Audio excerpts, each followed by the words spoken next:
Aujourd'hui, malgré une sophistication toujours plus grande, les avions modernes souffrent d'un handicap de taille.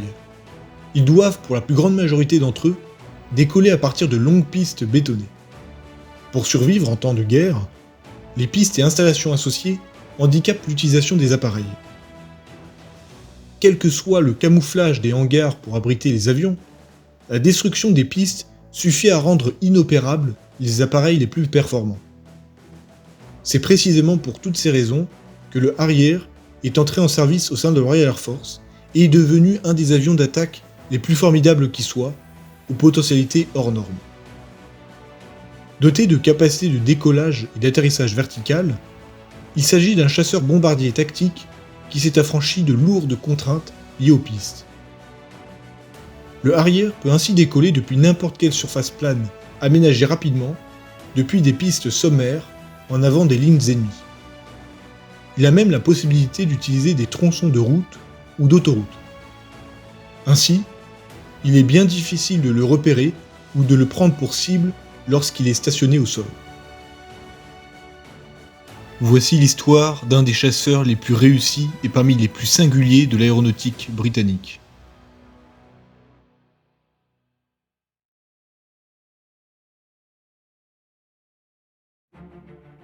Les prémices initiales de l'épopée du Harrier sont à retrouver dans le développement d'un prototype au beau milieu des années 50, le P1127 Kestrel. Cette période fut marquée par un courant qui traversa l'esprit de certains constructeurs aéronautiques, celui de concevoir un appareil à décollage et à atterrissage vertical grâce à de petits réacteurs assurant la sustentation. L'ingénieur français Michel Vibaud fut pionnier en la matière. En 1954, il dépose un brevet de tuyère orientable pour le décollage vertical d'aéronefs qui doivent en l'occurrence équiper les projets Breguet 1010 Apterion et Gyroptère. Son concept se distingue des autres puisqu'il prévoit de garder le même réacteur pour assurer l'ensemble des phases de vol. Ni les États-Unis ni la France ne furent intéressés, mais le motoriste Bristol Aero Engines montra un intérêt tout particulier. Bristol Aero Engines afficha son souhait de développer l'idée de l'ingénieur français, mais pour un moteur à compresseur axial en lieu et place d'un compresseur centrifuge comme proposé initialement. Ce choix permet d'avoir un réacteur qui prend moins de place, allégé et simplifié. Sur la base des moteurs Orpheus et Olympus déjà existants, le concept de Vibaud prend forme. Le moteur qui en résulte fut nommé BE52 et fut breveté au nom de Michel Vibaud et Gordon Lewis, l'ingénieur chef de projet chez Bristol. Hawker Siddeley fit part de son intérêt tout en pointant du doigt le fait que la moitié de la puissance délivrée par le moteur n'assurait la sustentation. Le chef de l'équipe Siddeley, Ralph Hooper, eut l'idée de scinder le flux de gaz chaud en l'expulsant par les buses latérales rotatives pour pouvoir bénéficier de la totalité de la puissance générée par le moteur.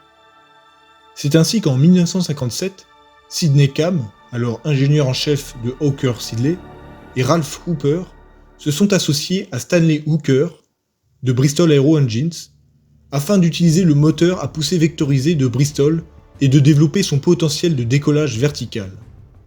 Le projet P1127 Kestrel était né. Hawker Siddeley en est l'avionneur. C'est donc un monoréacteur VTOL destiné à l'attaque au sol. Un total de 4 buses assure la sustentation et la propulsion. Il pèse 3,8 tonnes, peut emporter 900 kg de charge offensive et peut décoller sur 180 mètres seulement. L'année suivante, en 1958, Bristol ajouta des améliorations sur le moteur désormais nommé BE53-2, amenant une meilleure efficacité en termes de carburant, permettant de réduire la masse de carburant de l'appareil, donc de réduire aussi son fuselage et ainsi sa masse totale. C'est après ces modifications que les tests aérodynamiques débutèrent au Technical College de Kingston, puisque Hawker Siddeley ne possédait pas de soufflerie à l'époque. Le Royal Aircraft Establishment fit par la suite prêter ses installations à Hawker Siddeley, marquant le premier signe de soutien de la part du gouvernement au projet. Alors que la Royal Air Force envisageait de remplacer ses Hunter dont les performances seront rapidement dépassées au début des années 60, elle commanda 2 prototypes du projet P1127. Les versions des moteurs du P1127, à savoir le BE-53-2 et BE-53-3, furent respectivement baptisées Pegasus 1 et Pegasus 2. En 1959, les responsables du projet se rendirent chez Bell Aircraft et à la base de Langley de la NASA pour y examiner le Bell X-14, alors le premier ADAV capable de faire la fameuse transition sustentation-vol horizontal. Ils y obtiennent l'accord pour faire entraîner 2 de leurs pilotes d'essai sur divers ADAV, dont le X-14, pour qu'ils puissent se familiariser avant les essais de leur propre prototype.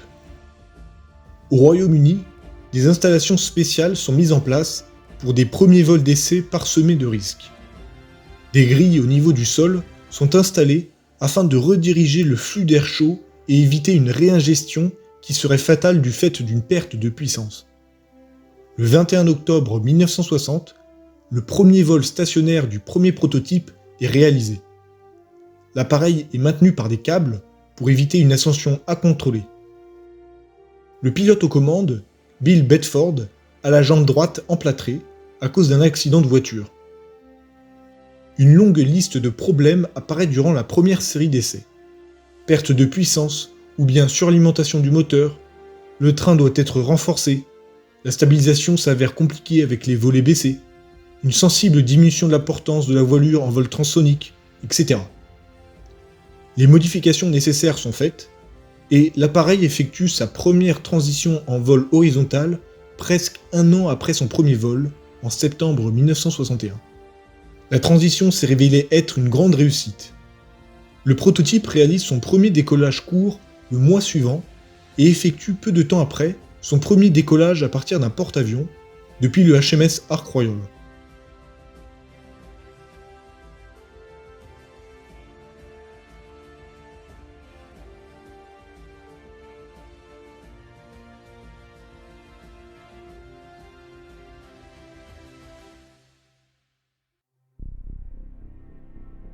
Lors du salon du Bourget, le 16 juin 1963, ce même prototype se crache, sans gravité pour le pilote, et sans être fatal pour l'appareil, qui est aussitôt réparé.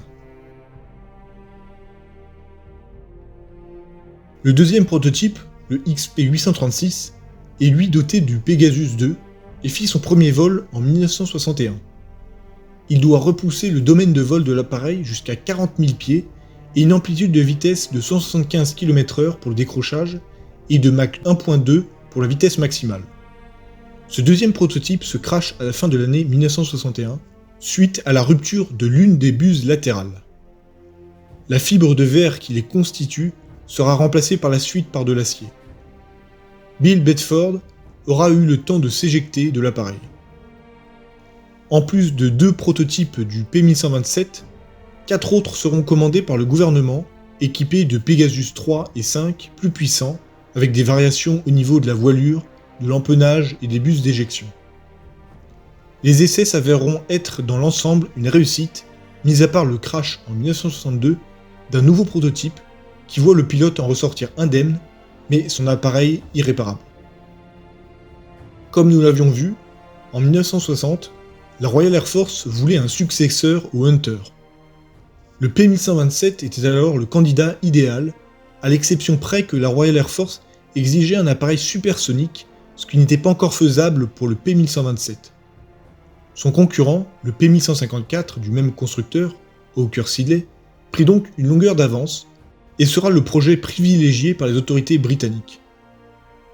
Même si le P1127 ne semble pas faire partie des plans de la RAF, le gouvernement souhaite cependant la poursuite de la mise au point à des fins d'exportation à minima. Le P1127 se retrouve donc embarqué dans l'appel d'offres du programme VAK. Ce programme vise à s'aligner sur les exigences de l'OTAN, c'est-à-dire de la NATO Basic Military Requirements 3B, visant à faire face aux bombardiers du pacte de Varsovie qui font peser une menace majeure sur l'Europe de l'Ouest. Un appareil ADAV est nécessaire pour limiter les infrastructures.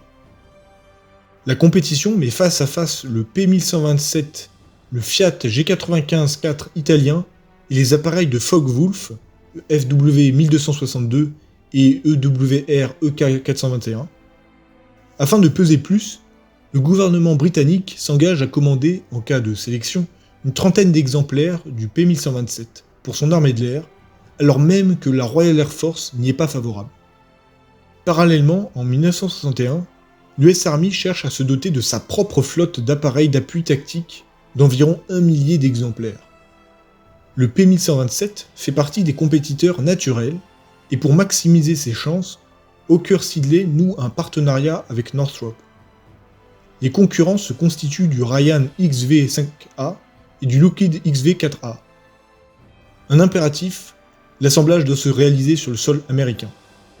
Le ministère de l'armée britannique, afin de remporter les contrats sur lesquels est engagé le P-1127, décide de rapprocher les intérêts en proposant à la RFA de participer au développement de l'appareil britannique.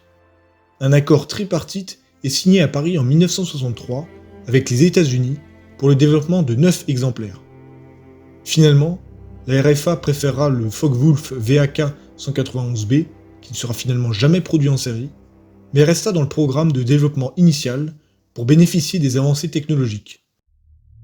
L'appareil développé à partir du P-1127 est nommé Kestrel FGA Mark I et voit le jour à partir de 1963. Il fit son premier vol à partir de l'année suivante et un petit escadron est formé l'année d'après, le TES pour Tripartite Evaluation Squadron, composé de pilotes très expérimentés sur la base de Rheinam appartenant à la RAF. Pilotes allemands, américains et britanniques se relaient inlassablement pour les essais, qui s'achèveront en 1965, après plus de 900 sorties et plus de 1300 rotations effectuées, marquant la fin du programme, qui aura permis de récolter de nombreuses informations, notamment en termes d'exploitation opérationnelle. Malgré tout, du fait des pressions exercées par l'US Air Force, l'US Army ne pourra bénéficier de sa flotte d'appui tactique. À ce moment-là, si l'avenir du P-1127 semble s'assombrir à l'exportation, sur le plan national, les choses commencent à changer. À partir de 1963, le P-1154, le concurrent du P-1127, qui devait équiper la RAF et la Royal Navy, prenait du plomb dans l'aile. De nombreuses modifications et plusieurs échecs du projet amenèrent à de sévères divergences entre les deux forces armées. La Royal Navy se montra plus intéressée par le Phantom II de McDonnell Douglas, alors que le P-1154 devait désormais ne répondre plus qu'aux besoins spécifiques de la RAF. Mais en 1965, pour des raisons de coût, le P-1154 est officiellement abandonné. La fin du projet a notamment été accélérée par le parti travailliste d'Harold Wilson. La RAF et la Royal Navy firent alors part de leur volonté de s'équiper du F-4 Phantom II, ce qui n'empêcha pas le gouvernement de faire poursuivre le développement du P-1127.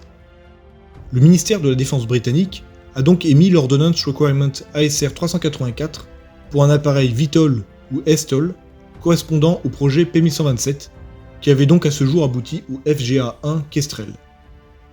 6 appareils de pré-série, nommés RAF P-1127, sont commandés à la fin de l'année 1965. Le premier des prototypes fit son premier vol le 31 août 1966. En 1967, les 60 premiers appareils de série sont commandés et prirent le nom qui devait être destiné au P-1154, à savoir le Harrier GR1.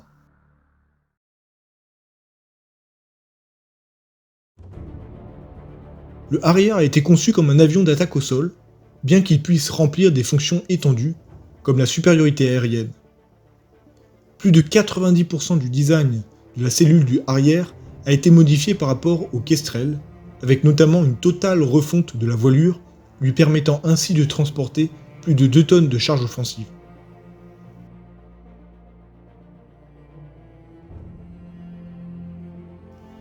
Le Harrier est donc composé d'un réacteur Pegasus 6 plus puissant grâce à une injection d'eau méthanol d'une poussée de 8600 kg.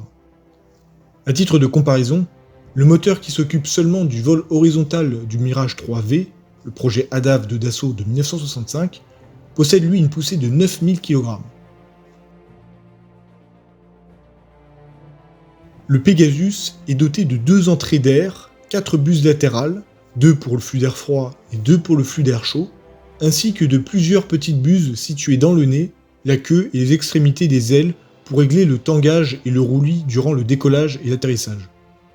L'orientation des buses latérales se faisait par un unique levier de direction, appelé vecteur de poussée, en phase de vol verticale. En poussant le levier vers l'avant, le pilote dirigeait les buses vers l'horizontale, à un angle de 0 degré, donc pour le passage en vol horizontal, et en tirant le levier, le pilote dirigeait les buses à la verticale, à un angle de 90 degrés pour le décollage et l'atterrissage vertical. Lors des décollages verticaux en temps de fort vent, le arrière s'oriente face au vent en appliquant une poussée maximale de 90 degrés jusqu'à atteindre l'altitude de transition.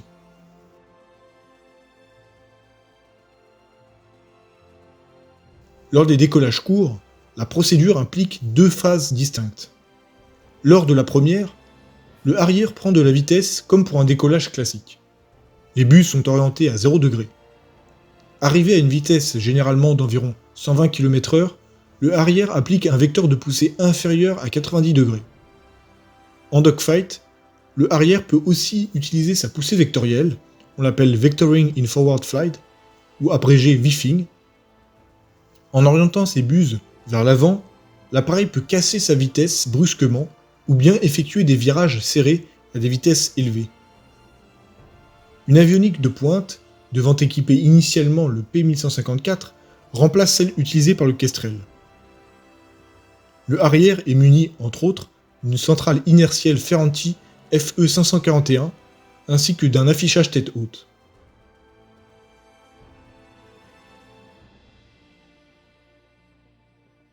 La version GR1A est la mise à jour du GR1 avec un moteur plus puissant. Le Pegasus 11 remplace le Pegasus 6 avec un gain de 5% de poussée. La soixantaine de GR1 a été mis au standard GR1A et 17 nouveaux appareils ont été produits.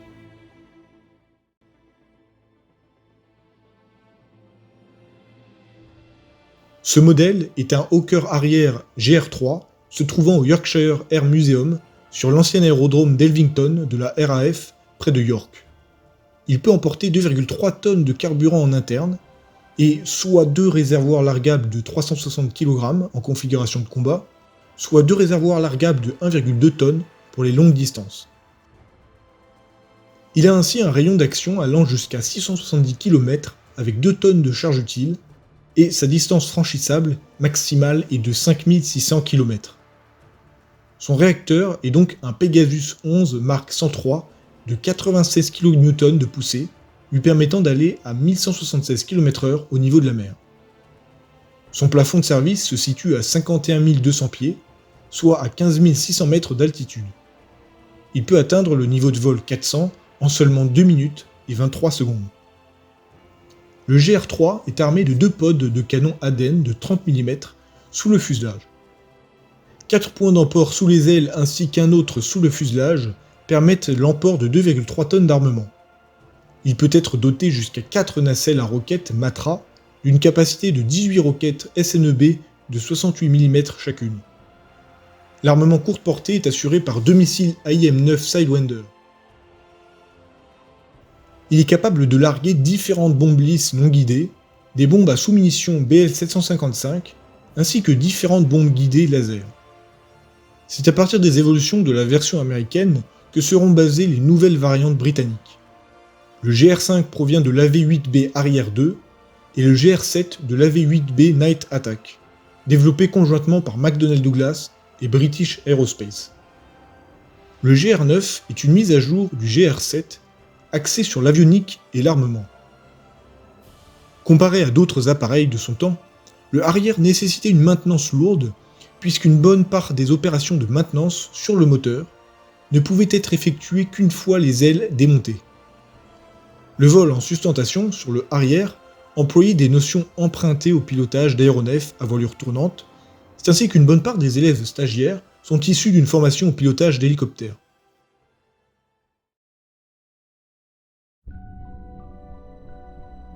À la fin des années 60, le Royaume-Uni fit le choix de délaisser les porte-avions au profit des porte-aéronefs pour des raisons budgétaires. Il est donc nécessaire de développer des appareils ADAV pour protéger sa flotte embarquée. C'est ainsi qu'une version navalisée du arrière est demandée en 1972, nommée Sea Harrier, qui emprunte ses caractéristiques essentielles à la version GR3 du Harrier. A l'origine, le Harrier est conçu comme un avion d'attaque au sol. Pour remédier à cela, et pour que la version navalisée soit plus efficace en combat aérien, le cockpit est surélevé d'une trentaine de centimètres, procurant au pilote une meilleure visibilité.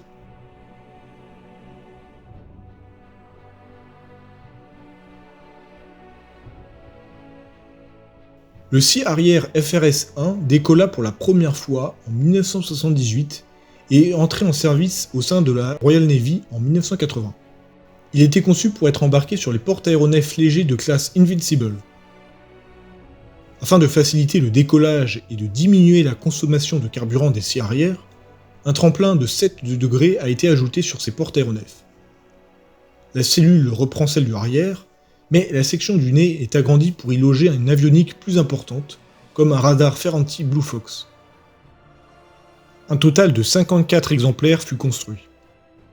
L'appareil version FRS-1, FRS pour Fighter Reconnaissance Strike, que nous avons ici, a une capacité VTOL, Vertical Takeoff and Landing, et est entré en service en 1981. Il s'est particulièrement distingué lors de la guerre des Malouines en 1982, aussi bien dans un rôle de CAP, Combat Air Patrol, que dans le rôle d'attaque au sol. L'appareil a aussi été au cœur d'un incident international en juin 1983. Le HMS Illustrious participe à un exercice de l'OTAN au large du Portugal. Sa flotte embarquée de Sea Harrier fut chargée de localiser le groupe aéronaval français avec radio et radar éteints. Mais lors du retour, un des appareils ne parvint pas à localiser son propre aéronef et son pilote dut composer du surcroît avec une panne électrique qui affecta sa radio. À court de carburant, il décida donc de gagner une voie de navigation fréquentée. Ne lui restant qu'une minute de carburant, au lieu d'abîmer son appareil en mer, il prit la décision de se poser sur un petit porte-conteneur espagnol, l'Alrego, dont il identifia une surface plane pour un atterrissage vertical. Le pilote réussit l'incroyable prouesse de pouvoir poser son appareil sur le toit d'un conteneur.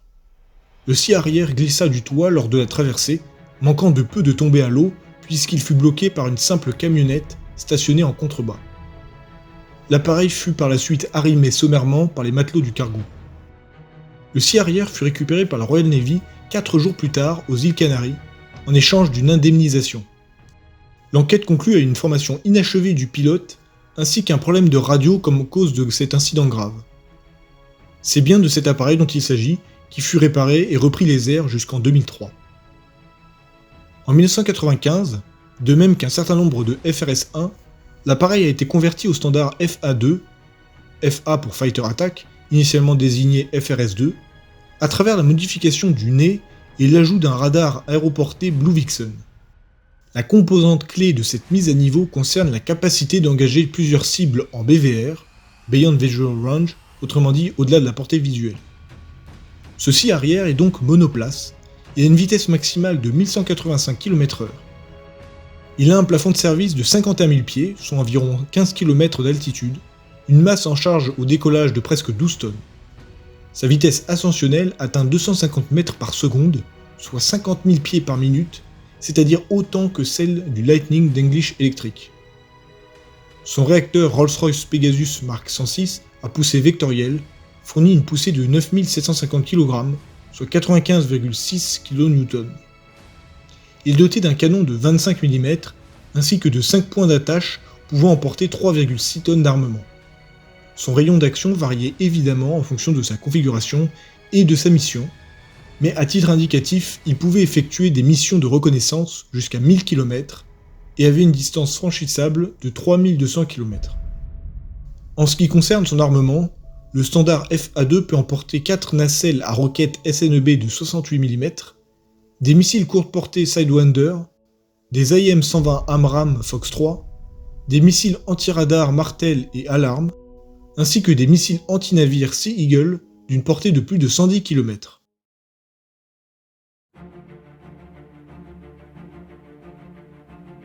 À la fin des années 60, les États-Unis décidèrent d'équiper l'US Marine Corps avec des Harrier britanniques. Ils produisirent donc sous licence l'AV-8A Harrier, découlant directement du GR1 arrière, McDonnell Douglas étant l'avionneur et Pratt & Whitney motoriste. Un grand nombre d'équipements furent révisés, comme la structure ou l'électronique. 102 AV-8A furent commandés. À l'origine, l'appareil souffrait d'une charge offensive limitée, d'un faible rayon d'action et d'une avionique dépassée. Ainsi, l'AV-8B arrière 2 fut justement conçu pour répondre aux demandes spécifiques des pilotes. McDonnell Douglas, ayant pris note des requêtes formulées par l'US Marine Corps, qui avait en service près de 280 arrières, réalisa cette version améliorée de l'avion. Les Marines purent ainsi opérer un appareil idéal pour les missions d'appui rapproché. Opérant depuis des navires d'assaut amphibies ou des aires temporaires aménagées sommairement, le arrière de l'US Marine Corps est capable de déchaîner une tempête de feu à proximité immédiate des unités au sol. Tout en conservant la grande polyvalence de son prédécesseur, le arrière 2 est capable d'emporter une charge offensive 2 fois plus importante ou, avec la charge d'origine, couvrir une distance logiquement bien supérieure. Le cœur de son avionique réside dans le Hughes Angle Rate Bombing Set, un système géré par ordinateur capable de détecter et de cibler avec précision les objectifs, qui utilise une vaste gamme de capteurs et combine une caméra de télévision et un laser destiné à calculer le point d'impact optimal pour le tir. La version conçue pour les attaques de nuit est équipée d'un FLIR, un Forward Looking Infrared, c'est-à-dire un système à vision infrarouge. À l'origine, les arrières de l'US Marine étaient armés de bombes conventionnelles, puis furent par la suite transformés pour embarquer la plupart des missiles air-sol alors en service de l'armée américaine. Le arrière des Marines est équipé d'un canon automatique à 5 tubes GAU-12 monté en nacelle sur la gauche sous le fuselage, fourni par 300 obus dans une autre nacelle montée sur la droite.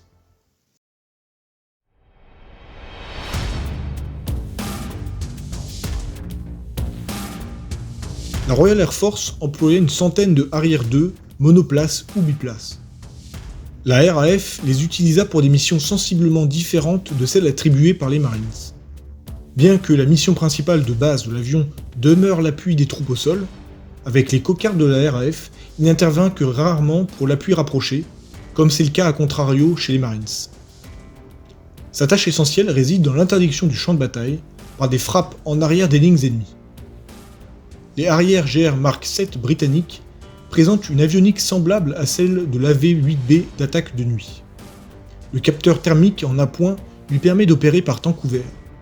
Le arrière de la RAF emploie essentiellement la bombe en grappe BL-755 à sous-munitions, mais comme les versions américaines, les GR Mark 7 peuvent emporter une grande variété d'armements. Le arrière 2+, qui est la dernière version de l'appareil, est équipé d'un radar numérique multimode Hughes AN APJ-65, à l'origine développé pour le FA-18. Ce radar permet d'accroître les performances du arrière, tout spécialement de nuit et par temps couvert. L'APJ-65 est employé pour la détection des appareils ennemis, le guidage des missiles, la conduite de tir des canons, la recherche d'objectifs terrestres et maritimes, l'attaque au sol, la guerre anti-navire, la topographie et le suivi de terrain. Il peut aussi opérer en couple avec des missiles RR AMRAAM et Sparrow dans les situations de combat aérien, grâce à ses capacités de repérage des cibles et de tir vers le bas, ainsi qu'avec des missiles anti-navires Sea Eagle et Harpoon. Durant la guerre froide, le arrière fut déployé et entra en service par la même occasion en 1969 en Allemagne de l'Ouest et en Norvège, en prévention d'une attaque des forces du pacte de Varsovie. En 1972, un arrière GR1 subit une collision aviaire au-dessus de l'Allemagne de l'Ouest. Le pilote, volant alors à basse altitude, proche d'habitations, pensait avoir subi des dommages catastrophiques. Sa vitesse, encore élevée de 400 km/h, baissait significativement. Après avoir lancé un mayday qu'il pensait que personne n'entendrait à cause de son altitude, il dirigea son appareil vers une petite colline boisée. Il vérifie son altitude, de 100 pieds, et sa vitesse de 370 km/h. Puis il serra ses sangles et tira sur sa poignée d'éjection. Une fois au sol, il constata à sa grande surprise que l'appareil continuait sa route, en légère montée. Son arrière lui apparut comme étant en parfait état de marche, et disparut rapidement dans la couche nuageuse. Il monta jusqu'à 20 000 pieds et continuait d'émettre sur la fréquence d'urgence en raison de sa proximité grandissante avec la frontière du pacte de Varsovie, à savoir celle de l'Allemagne de l'Est. Un F-104 allemand fut envoyé et l'appareil s'écrasa finalement dans un champ au Danemark, à court de carburant, 38 minutes après l'éjection de son pilote. Il semblerait que l'oiseau ingurgité par le moteur du arrière fut délogé lors de l'éjection du pilote, permettant de nouveau un fonctionnement normal du moteur. En 1975, des arrières furent déployés au Belize afin de prévenir une invasion guatémaltèque. Les arrières remplirent un rôle absolument central durant la guerre des Malouines, au printemps 1982, guerre durant laquelle ils effectuèrent leur baptême du feu. 20 Sea Harrier, la totalité de ceux alors disponibles, complétés par la suite par 8 appareils supplémentaires, furent embarqués à bord des porte-aéronefs HMS Hermes et HMS Invincible. 14 arrières GR3 de la Royal Air Force, qui ont été navalisés à la hâte, furent transportés à bord des 2 porte-conteneurs réquisitionnés, à savoir l'Atlantic Causeway et l'Atlantic Conveyor, dont les ponts furent sommairement transformés en ponts d'envol. Les pilotes de ces arrières Mark III n'étaient même pas qualifiés pour la chasse embarquée. Cet épisode témoigne de l'extrême flexibilité du arrière, pouvant être envoyé dans les circonstances déconcertantes. Les arrières seront ensuite transférés sur les porte-aéronefs Hermes et Invincible. Le arrière a constitué durant la guerre des Malouines la principale force de frappe au sol, rôle secondaire des Sea Harrier qui avaient eux comme mission première le Combat Air Patrol. Les Sea Harrier revendiquèrent une vingtaine d'aéronefs ennemis abattus contre 0 perte en combat aérien durant les 10 semaines d'engagement. En effet, les arrières, bien que plus lents, étaient plus manœuvrables que les Mirage 3 et Daguerre argentins. Les missiles AIM-9L Sidewinder et le radar Blue Fox des Sea Harrier, complétés par les batteries de SAM et Rapier, donnaient un avantage certain permettant d'expliquer leur supériorité. Les appareils argentins furent contraints d'opérer à partir du continent, puisque le seul aérodrome pouvant accueillir des jets était Port Stanley, qui fut bombardé par un Avro Vulcan britannique lors des opérations Black Buck. De plus, la majorité des aéronefs argentins ne possédaient pas de capacité de ravitaillement en vol. Cette limite de rayon d'action fut particulièrement handicapante, puisque les appareils argentins n'avaient qu'environ plus que 5 minutes d'autonomie au-dessus de l'archipel pour traiter un objectif, contre une trentaine de minutes pour les arrières britanniques, bien que les porte-aéronefs de la Royal Navy prirent la précaution de se disperser hors du rayon d'action des missiles antinavires Exocet argentins. En revanche, 6 des 28 arrières engagés furent perdus par accident ou par la défense antiaérienne argentine. Quant aux arrières GR3, ils se révélèrent être précieux pour les missions d'attaque au sol. Ils utilisaient diverses armes, des bombes à sous-munitions, des roquettes, des bombes de 450 kg, ainsi que des bombes guidées par laser. Sur les 14 appareils engagés, 3 furent abattus par la défense antiaérienne, et avec pour principale menace les SAM argentins. Au total, arrière et Sea Harrier confondus, plus de 2000 sorties ont été effectuées lors du conflit des Malouines, équivalent à 6 sorties par jour par appareil. Le Sea Harrier ainsi que le Harrier 2 sont intervenus lors de la guerre de Bosnie entre 92 et 95. Son action a consisté à lancer des raids sur les forces serbes et à fournir un appui au sol aux troupes de l'OTAN contre les forces de la République serbe de Bosnie. En 1994, un Sea Harrier basé sur le HMS Ark Royal fut abattu par un missile solaire portatif Igla.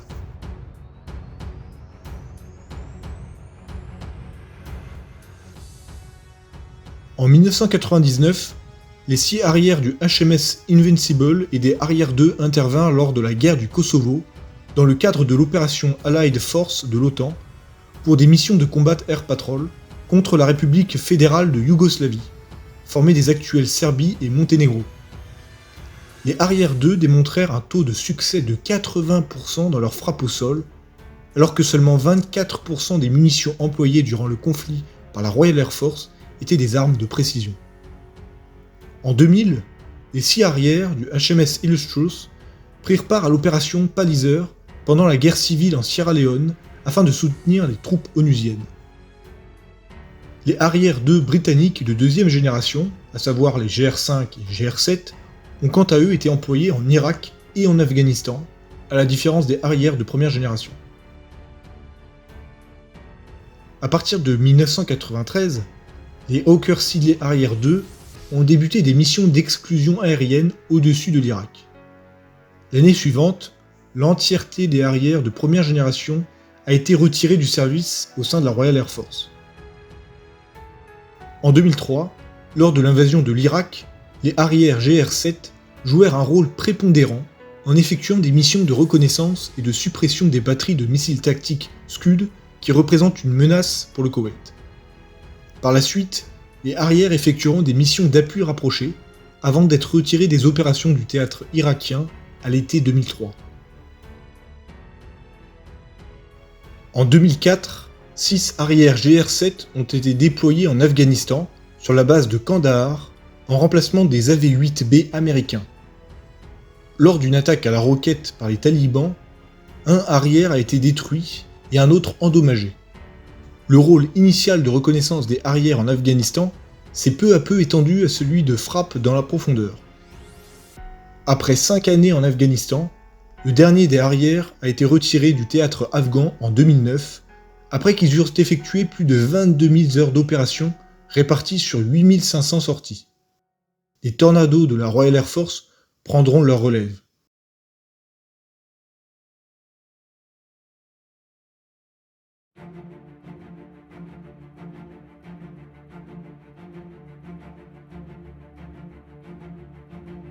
L'US Marine Corps a choisi d'exploiter très largement le arrière du fait de sa formidable capacité à assurer des missions d'appui rapprochées.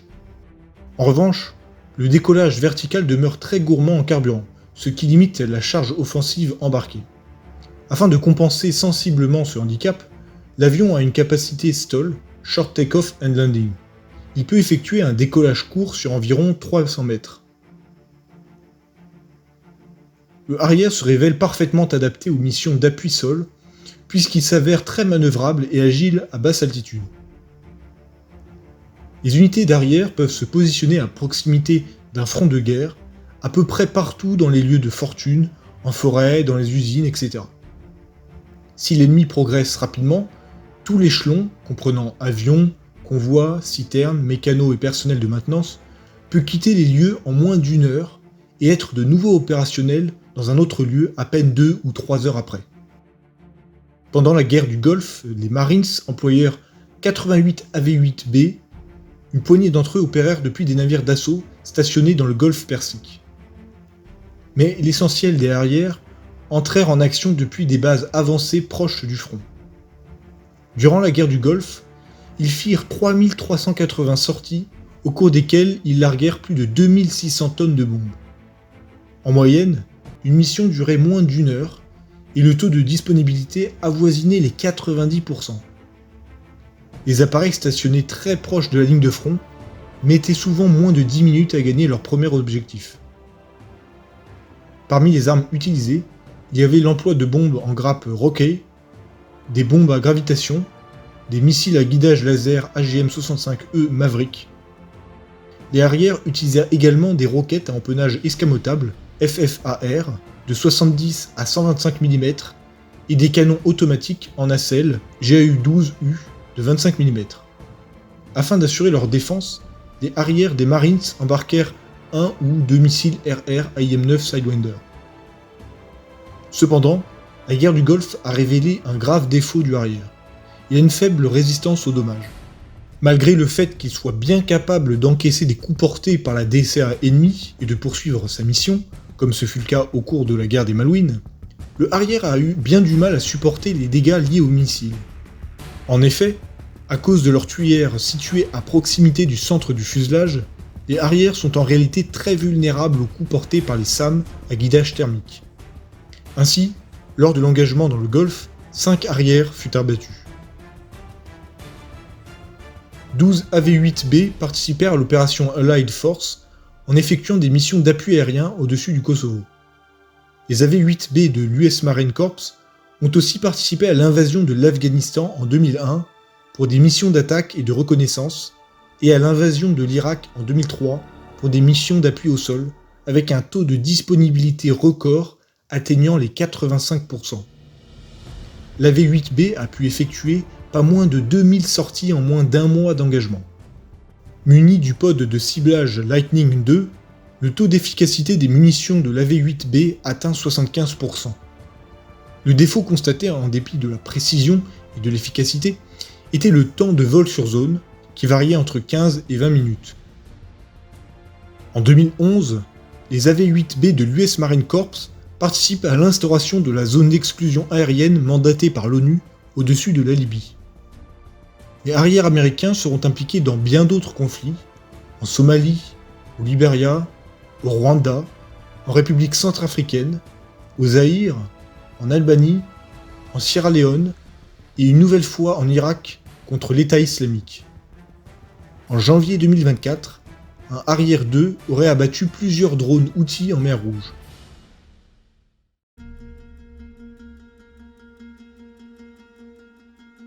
À l'exportation, seule l'Inde fit l'acquisition du Sea Harrier sous la désignation de FRS Mark 52 avec une trentaine d'exemplaires commandés dans les années 80 pour qu'il puisse opérer sur l'INS Virat, anciennement HMS Hermes cédé à l'Inde. Les Sea Harrier de l'Indian Naval Air Arm ont été retirés du service à partir de 2016 et remplacés par les MiG-29K.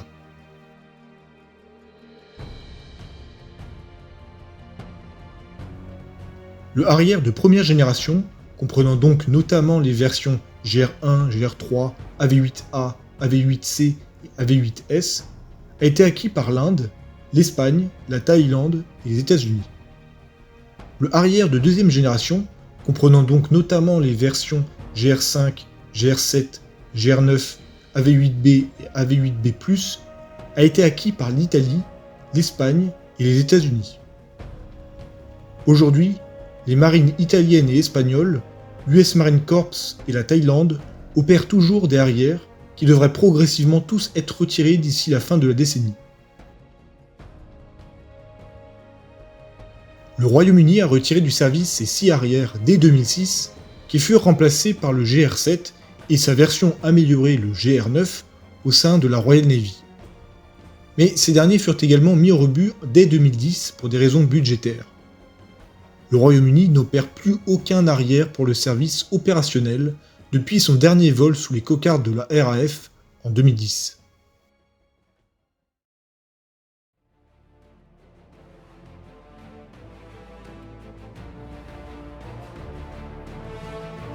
Dans la frénésie des années 50 et du développement d'appareils à réaction, les appareils à décollage et à atterrissage verticaux, ADAV ou VTOL pour Vertical Takeoff and Landing, connaissent aussi leurs premières heures. Pour comprendre l'origine du Harrier, il faut remonter au Hawker Siddeley P1127 Kestrel et même au brevet de tuyère orientable pour le décollage vertical de l'ingénieur français Michel Vibaud. Mais ni la France, ni les États-Unis ne se prennent d'intérêt pour ce qui apparaît pourtant comme une petite révolution. Comme un symbole, Sidney Cam mourut l'année du premier vol de son tout dernier projet, le Harrier, en 1966. Une incroyable épopée était née et ne s'est à ce jour toujours pas achevée. L'histoire avait pourtant mal débuté puisque ses 3 premiers prototypes se sont crashés. La première génération de Harrier a été produite à 371 exemplaires de série, dont environ 98 Sea Harrier. La seconde génération donna lieu à 433 exemplaires de série. Au total, toutes versions confondues, ce ne sont pas moins de 824 exemplaires qui furent assemblés de 1969 à 2003. Le Harrier pouvait opérer depuis des zones boisées, des routes de campagne et des clairières, dispersées sur un territoire, démontrant la capacité opérationnelle à utiliser un minimum d'installations au sol. Cela a permis au Harrier d'effectuer de nombreux déploiements à l'étranger.